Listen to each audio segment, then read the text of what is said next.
Assalamualaikum and a very good day. We are from Group 2 at M1103G. We present to you about the topic that we choose, which are the process of election in Malaysia with the relevant examples. Do you guys know what election is? That must need to vote to choose a leader, which have different parties involved? Well, it is an essential part of the country's electoral system, whereby citizens are given the right to vote for their representative at the federal and the state level. Therefore, election allow for a peaceful transfer of power and the voice of the people in deciding how the nation will be operated. Well, it's the first general election held in Malaysia. It is on 27 July 1955, which it was the first election towards self-governance and eventual independence. The 1955 election was held for members of the Federal Legislative Council, a body set up to advise the colonial administration. However, the general election that followed independence was held in 1959, introducing electoral practices which, as we have seen, inform the governance of the nation today. With this topic, here is the process that we divide into parts, which is the process before election, during election and after election. I will pass to the other members to explain their parts. So for the next is process before election. So the process before election in Malaysia are occurring to ensure that the election is fair, transparent and inclusive. It all start with the dissolution of Parliament or State Assembly, which signal to beginning of the election period. One important step is holding voter education campaign to help citizens understand how to participate in the election. So this campaign can provide important information about how to register the vote, where to vote and how to vote, and why each vote matters. So the Election Commission (EC) work with local organisations, universities and NGO to make sure all community, include those who speak different language, have access to this information. Voters are also educated on how to mark their ballots correctly and how to access candidate through public forum and debates. So another key step is announcing the election date.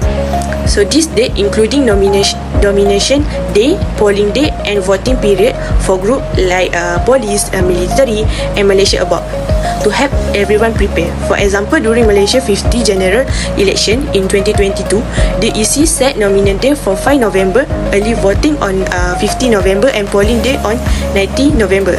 This clear timeline give political party enough time to campaign and voter to check their detail and get ready. For the last process before election is prioritize social media engagement. So social media have become the vital tool for election preparation in Malaysia. Platforms like Facebook, Instagram, TikTok and Twitter are used to reach a wide range of people, including young voters, rural communities and Malaysia living abroad. So the EC use the platform to share important election information such as how to register, where to vote and how to vote correctly. So political party and candidate also use social media to engage with voter by sharing creative content like TikTok video and Instagram posts to explain their policy and important issue. So for example, candidate focusing on your use find an interactive method to connect with younger. Election day is the process of democracy where the vote will be used to choose the best candidate for people's representative in parliament. It is a democracy mechanism to select suitable candidates to fill legislative, executive and local government positions. This part we discuss and explain the flaw of election in Malaysia on that day.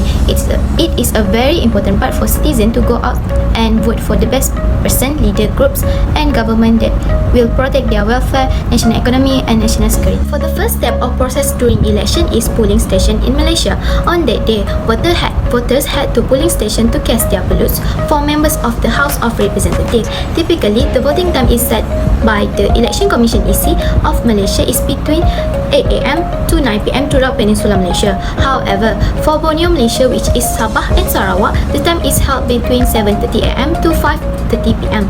Each polling station typically has more than one polling place such as school, community halls and government buildings. For extra information, polling station is headed by a head of polling station and assisted by 2 to 4 polling clerks. Secondly, the process of registration and identification. This process is important to ensure verification of the voters before voting. Upon arrival, voters need to present their My card and identification. The Election Commission (EC) will verify eligibility before allowing voters to proceed to the voting area. Then, it will continue to the next step, which is the voting process. In this process, voters receive a ballot paper, usually one for Dewan Rakyat election and one for state election. The ballot paper lists candidate together with their party symbols. After that, the voters need to mark an X symbol of their choice next to the candidates. This part, citizens or voters must be extra careful to ensure the rejected vote did not happen. Also, one of their fingers will be marked with ink as a mark they are already involved in election day. Next, for early voters, typically who are military personnel and their spouse, as well as police personnel and spouse of General Operation Force (PJA) members. In this case, they participated in voting on early voting day. Hence, they are eligible for voting by post for who are unable to attend early voting due to duty. However, all postal ballot paper that have been marked must be sent and received by the managing officer not later than 5 p.m. As soon as the voting process is complete, it will proceed to the process of accounting the ballot papers. In this process, the head of polling station is in charge of counting the ballot paper. The result of the vote count will be entered in form 14, which is voting statement after voting counts. The form 40 will be submitted to the managing officer at the official vote totaling center (PPRU) to make the official vote totaling. Then the managing officer will review form 14 and announce the result for each channel. Next, I will be presenting about post-election process. For the first process is counting and verification. In this process, after the polling station close, election official in Malaysia will start count the votes with supervision from Election Commission or EC. This is to ensure fairness and transparency. The votes will be counted manually and any invalid votes will be removed. The ballots will be sent to central location for a second count, and in this process, the election agents from different parties will be helped oversee the process, and the Election Commission will be verifies the count and also check for any errors before declaring the official result. For the next process is announcement of result. In this process, election results are usually announced within hours, but delays can happen due to the technical issue or disputes. But in this process, unofficial results are often shared quickly before the official results are confirmed. The winner then will be declared once the count is complete and verified, and results typically will be broadcast on television and radio, and also in newspaper will be published special edition, and also in social media will be provide real-time updates. But in this process, results are usually available on election night, but in rural area or recount may happen will be lead to delays until the next day. For the third process, government formation. In this process, once the result are confirmed, the government will be formed based on the majority in the Dewan Rakyat or House of Representatives.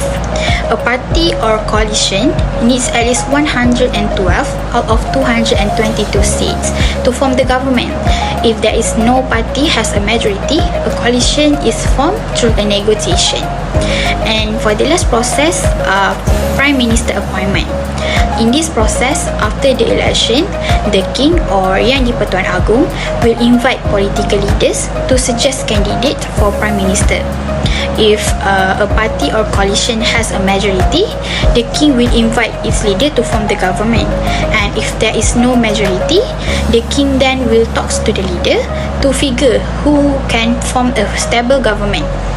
And once they find the best candidate for the Prime Minister, the YDPA will appoint the Prime Minister, and the appointed Prime Minister then will select the minister, often from its coalition or coalition partners, to run the government department and decide on the country laws. To sum up, elections in Malaysia are essential to the country's democratic system, ensuring that citizens take part in choosing the government and the nation's future. As Malaysian citizens, we must be responsible in carrying out our responsibilities in voting to ensure that our country has a society that is always alert and concerned about the country to find the right government to govern the country so that our country can always live in harmony and progress from all aspects of life. That's all from us. Thank you.